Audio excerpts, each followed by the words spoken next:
तो ऐसे में जो उनकी जेल जाने वाली छवि और जो एंटी इनकम्बेंसी है, विकास का मुद्दा है, तो इन सब पर कैसे लोग देखिए, एंटी इनकम्बेंसी माननीय विधायक के खिलाफ पूरे विधानसभा क्षेत्र में आप कहीं पे भी घूमिएगा, उनके खिलाफ व्यक्तिगत रूप से किसी प्रकार की कोई एंटी इनकम्बेंसी नहीं है। भाजपा को हरा पाइए?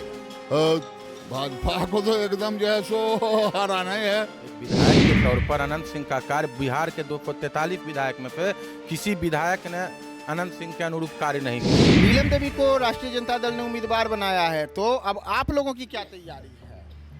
तैयारी है, भारी तैयारी है, जीत बहुत भारी है। भाजपा को हरा पाइएगा? भाजपा को तो एकदम जो है सो हराना ही है।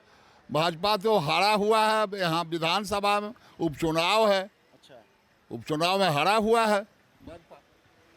इस बार यहाँ पर राष्ट्रीय जनता दल ने नीलम देवी को उम्मीदवार बनाया है, जबकि भारतीय जनता पार्टी ने सोनम देवी को उम्मीदवार बनाया है। तो भाजपा जैसी बड़ी पार्टी को नीलम देवी कैसे हरा पाए? जैसे कि वह हेलीकॉप्टर से आया हुआ, अच्छा, तो कितना भाजपा का वोट मिलेगा उसको तो पता है, इसलिए उसका तो जमानत जब्त होना है। और क्या कहें इससे ज़्यादा। आप लोग यहाँ लगातार वर्ष 2005 से चुनाव यहाँ पर जो अनंत सिंह हैं वो विधायक हैं, इस बार जेल में जा चुके हैं। तो ऐसे में जो उनकी जेल जाने वाली छवि और जो एंटी इनकम्बेंसी है, विकास का मुद्दा है, तो इन सब पर कैसे लोग देखिए, एंटी इनकम्बेंसी माननीय विधायक के खिलाफ पूरे विधानसभा क्षेत्र में आप कहीं पे भी घूमिएगा, उनके खिलाफ व्यक्तिगत रूप से किसी प्रकार की कोई एंटी इनकम्बेंसी नहीं है। चूँकि एक विधायक के अनुरूप माननीय विधायक का जो कार्य है वो खुद में अपनी एक गुणवत्ता के लिए वो मिसाल है। एक विधायक के तौर पर अनंत सिंह का कार्य बिहार के 243 विधायक में से किसी विधायक ने अनंत सिंह के अनुरूप कार्य नहीं किया है। और बच्चा मोकामा में मुख्य रूप से देखिए, भारतीय जनता पार्टी का यहाँ पर मंत्रालय रहा है 2005 से। भारतीय नहीं, शिक्षा और स्वास्थ्य एक ऐसा मुद्दा है जिसे लेकर के मोकामा में तो लगातार ये उपेक्षा नहीं, पर तो स्वास्थ्य मंत्रालय 2005 से, स्वास्थ्य मंत्रालय भारतीय जनता पार्टी के अंदर में थी।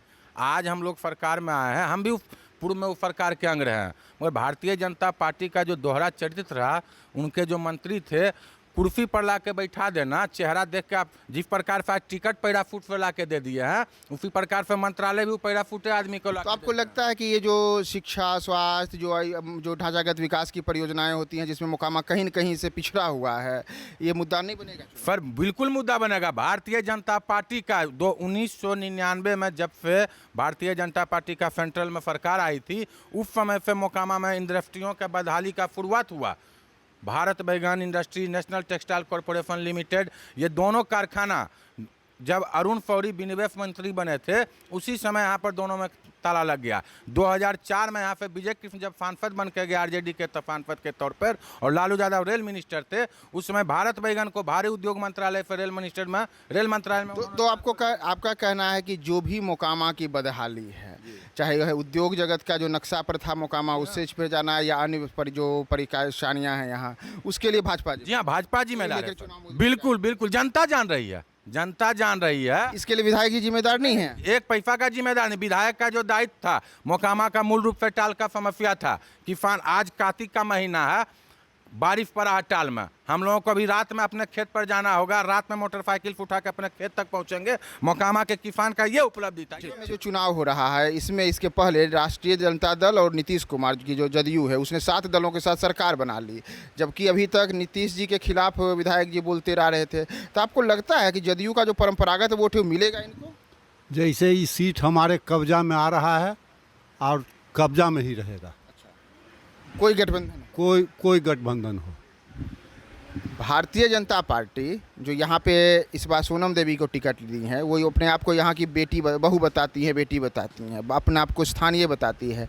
तो स्थानीय बनाम बाहरी की लड़ाई में कहीं आप बाहर तो नहीं हो जाएंगे? कभी स्थानीय और बाहरी का कभी रहा ही नहीं। इस क्षेत्र में विधायक जी का काम इतना बढ़िया रहा सब दिन कि लोग उनको, जनता को भगवान मानते हैं। अच्छा। और लोग उनको अपना मानता है कि भाई जो है वही सब कर सकते। अच्छा, किन प्रमुख मुद्दों पर इस बार के चुनाव में आप लोग वोट मांगने जा रहे हैं? प्रमुख मुद्दा यहाँ जो भी है, आज तक जितने भी लोग गए हैं, विधायक जी जब भी रहे इस क्षेत्र से, जब तक चुनाव जीत रहे हैं, कोई आदमी ऐसा नहीं है जो गया वहाँ और उसका काम उन्होंने नहीं किया। इसलिए लोग इतने संतुष्ट हैं उनसे कि दूसरे का नाम भी सुनना नहीं चाहते। यहाँ कुछ युवा भी बैठे हुए हैं, हम उनसे भी बात करते हैं कि उनकी क्या, आप एक युवा हैं, एक युवा के नाते जो रोजगार की समस्याएं हैं, अन्य समस्याएं हैं, तो क्या इसे लेकर के आप लोग चुनाव मुद्दा उठेगा? जरूर मानेंगे। भाजपा में हम सरकार है केंद्र में, नरेंद्र मोदी बोले थे कि भाई पूरा रोजगार। तेजस्वी यादव भी तो बोले थे 10 लाख से नौकरी देंगे। तो तेजस्वी यादव आए हैं, जरूर नौकरी देंगे, क्यों नहीं देंगे, हर हाल में देंगे, तैयारी में उनका चल रहा है। तो आप लोग इस चुनाव में जो प्रचार में भी उतरेंगे या उतरे हुए हैं, क्या इस मुद्दे पे उतर रहे हैं कि तेजस्वी यादव रोजगार दे रहे हैं? महंगाई, बेरोजगारी, इसी मुद्दे पर तो चुनाव लड़ा जाएगा यहाँ का। किसकी महंगाई, नीतीश जी वाली या मोदी जी? मोदी जी वाले। मोदी जी महंगा कर दिए, 400 का सिलेंडर 1200 कर दिए। घर में राशन लाने जाता है आदमी तो कितना खर्चा होता है पहले के माफिक। तो इस बार के चुनाव प्रचार में आप लोग का यही मुद्दा? यही मुद्दा है, महंगाई, बेरोजगारी, शिक्षा, स्वास्थ्य, यही मुद्दा रहेगा और क्या रहेगा। तो यहाँ भारतीय जनता पार्टी का टिकट जो सोनम देवी उम्मीदवार हैं, उनके खिलाफ अब राजद ने जब नीलम देवी को उम्मीदवार बनाया है, तो उसमें किस प्रकार से यहाँ जो उनके कार्यकर्ता हैं, जो उनका चुनावी संगठन देख रहे हैं, वो कैसे आगे आने वाले दिनों में चुनाव प्रचार करते हैं, किन मुद्दों के साथ जनता के पास जाते हैं, मोकामा विधानसभा के चुनाव में 3 नवंबर तक और क्या क्या गतिविधियाँ होती हैं, और दोनों दलों से किस प्रकार से एक दूसरे के खिलाफ क्या क्या जो रणनीति बनाई जाती है, इसके लिए आप हमारे साथ बने रहिए न्यूज़ 4 नेशन के साथ। मैं प्रियदर्शन मोकामा से, साथ ही कमलेश के साथ।